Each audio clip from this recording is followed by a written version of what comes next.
Hello everyone, you welcome to our channel ड्यूरी worksheet for you.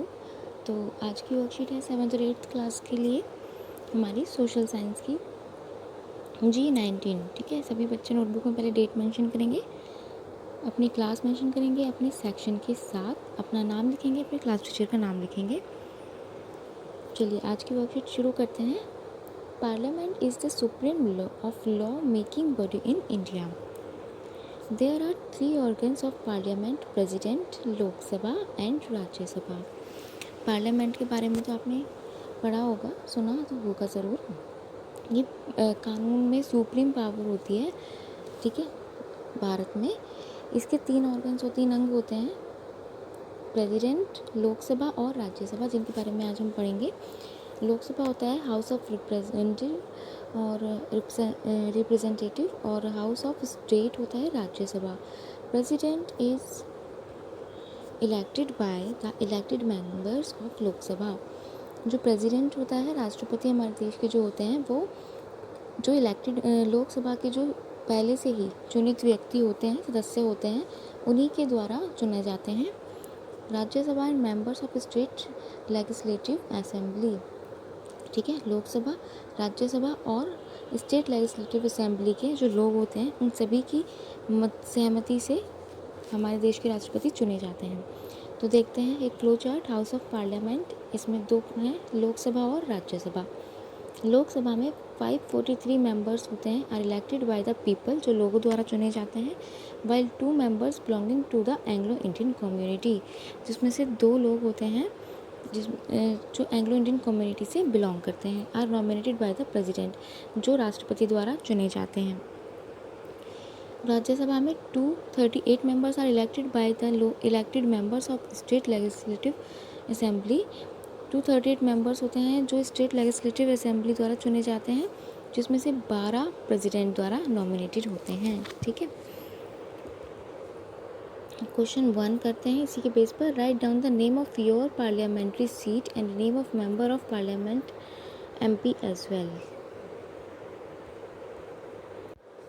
तो इसके answer के लिए आप अपने घर में अपने बड़ों की हेल्प ले सकते हैं, मम्मी पापा की लेनी ही पड़ेगी, क्योंकि मुझे नहीं पता है कि आप कौन से एरिया में रहते हैं, क्योंकि जो इसमें हमें बताना है मेंबर ऑफ पार्लियामेंट, वो सांसद हर जगह की, हर क्षेत्र की अलग अलग होती है।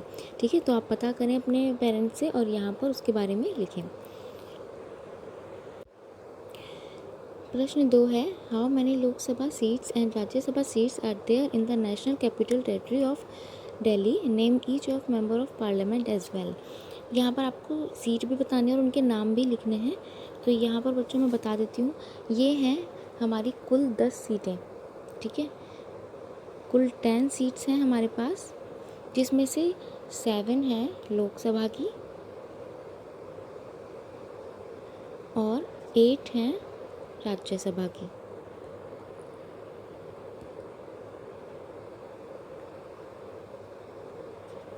ठीक है, इनके नाम आप लिख सकते हैं: उत्तर पूर्व दिल्ली, उत्तर पश्चिम दिल्ली, चांदनी चौक, पूर्वी दिल्ली, नई दिल्ली, पश्चिमी दिल्ली और दक्षिण दिल्ली। ये सभी जो मैंने अभी बताए, ये सब हैं लोकसभा के। ठीक है, आप अगर इसे सर्च करेंगे या बुक में देखना, बुक में तो मुश्किल है, आप अगर इसे सर्च करेंगे तो आपको इजीली मिल जाएंगे। लोकसभा की कुल सदस्य सीटें इसमें 7 हैं, और आपको ये भी मिल जाएगा, जैसे उत्तर पूर्वी दिल्ली में मनोज तिवारी हैं, वो भी आपको नाम मिल जाएंगे। उत्तर पश्चिमी दिल्ली में हंसराज हंस हैं, चांदनी चौक में डॉक्टर हर्षवर्धन हैं, इस तरीके से आपको मिल जाएंगे। राज्यसभा में है नारायण दास गुप्ता, सुशील कुमार गुप्ता, संजय सिंह। ठीक है, इन सबके नाम मिल जाएंगे। कुल कितने सदस्य हैं? 10। तो इनके 10 के नाम भी मैं एक बार बता देती हूँ, आप लिख लें अपनी नोटबुक में। मनोज तिवारी, हंसराज हंस, डॉक्टर हर्षवर्धन, गौतम गंभीर, मीनाक्षी लेखी, प्रवेश शर्मा, रमेश बिदूड़ी ऐसे लिखना है। ठीक है, और राज्यसभा के हैं 3 सदस्य, यहाँ तक लोकसभा थे, अब राज्यसभा के हैं नारायण दास गुप्ता, सुशील कुमार गुप्ता और संजय सिंह। ये तीनों आम आदमी पार्टी के हैं, बाकी सब जो 7 सदस्य हैं वो बीजेपी। ठीक है, तो चलिए आते हैं थर्ड क्वेश्चन पर। How many members of Lok Sabha and Rajya Sabha are nominated by president. हमने अभी ऊपर पढ़ा प्रेसिडेंट द्वारा कितने चुने जाते हैं, हमने भी यहाँ पे पढ़ा। देखिए यहाँ पर 2, ठीक है, लोकसभा में 2, आप इसमें लिखेंगे 2 members in Lok Sabha and 12 member, यहाँ पे देखिए 12 है ना, 12 मेंबर्स इन राज्यसभा, ठीक है। यानी कि प्रेसिडेंट टोटल 14 मेंबर्स नॉमिनेट करते हैं, चुनते हैं, ठीक है। अब आते हैं प्रश्न 4 पर। Who elects the president of India. इसका आंसर आपको सबसे ऊपर मिल गया था, हमने स्टार्टिंग में पढ़ा था। President is elected by the elected members of Lok Sabha, Rajya Sabha and the member of state legislative assembly. ये है विधानसभा, ठीक है। 3 सभा हो गई, इनके द्वारा ही प्रेसिडेंट चुने जाते हैं। यहीं से आप आंसर लिख लें अपना।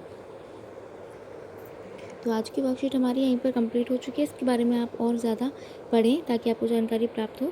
तो आज कोविड अप्रोप्रिएट बिहेवियर है, wash your hands with soap and water regularly. हमारी जेनेरिक वर्कशीट कंप्लीट है। आते हैं नेक्स्ट वीडियो की तरफ।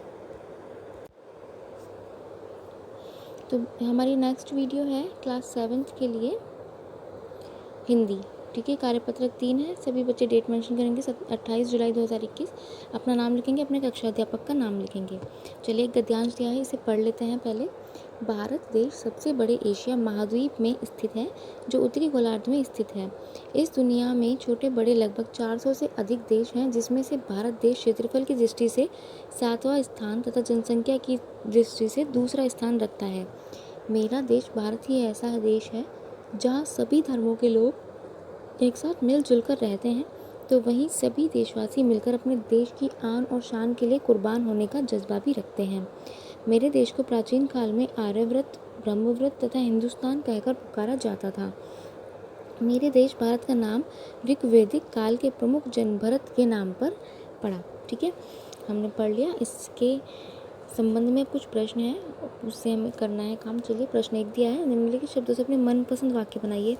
ये तो बहुत ही आसान काम है। यहाँ पे दिया है दृष्टि, तो यहाँ पर हम अपने हिसाब से कोई भी सेंटेंस आप बना सकते हैं।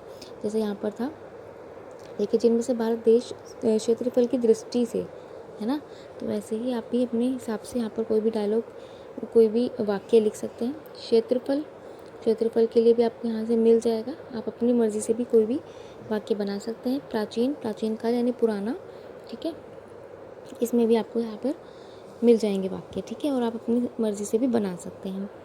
प्रश्न 2 है, निम्नलिखित शब्दों के सामने उनके समान अर्थ लिखिए। उनके एक जैसे समानार्थी अर्थ का शब्द लिखने हैं। चलिए पहला है देश। देखिए देश का हमने लिख दिया, यहाँ पर मैं लिख देती हूँ वतन। अधिक का तो आप लिख ही सकते हैं, ज़्यादा, और स्थित का अटल, ठीक है। प्रश्न 3 पर आते हैं। उक्त गद्यांश में से ऐसे शब्दों की सूची बनाइए जिनको देखकर या सुनकर आपके मन में देश प्रेम उत्पन्न होता है। आप इन तीनों में अगर कुछ और शब्द आपको समझ में आता है तो आप वो भी लिख सकते हैं। प्रश्न 3 है, उक्त गद्यांश में से ऐसे शब्दों की सूची बनाइए जिनको देखकर या सुनकर आपके मन में देश प्रेम उत्पन्न होता है। तो देखिए शब्दों की सूची, वैसे यहाँ पर वाक्य था लेकिन यहाँ शब्दों की सूची दी है, तो हम यहाँ पर वतन, क्योंकि वाक्य होता तो हम ज़्यादा अच्छे से लिख पाते, वतन लिख देते हैं। और इसमें से हम ढूंढ लेते हैं, हमें बहुत सारे शब्द मिल जाएंगे, जैसे आन, बान, कुर्बानी, ठीक है, जो देश के लिए हम अपने देश के लिए देते हैं, सैनिक। इस तरीके से आपके पास जितने भी ऐसे शब्द आपके दिमाग में आते हैं जिनसे, जो देश प्रेम से जुड़े हों, जिनसे देश प्रेम उत्पन्न हो, वो शब्द आप यहाँ पर लिखेंगे, ठीक है। कोविड के संदर्भ में उचित व्यवहार संबंधी संदेश।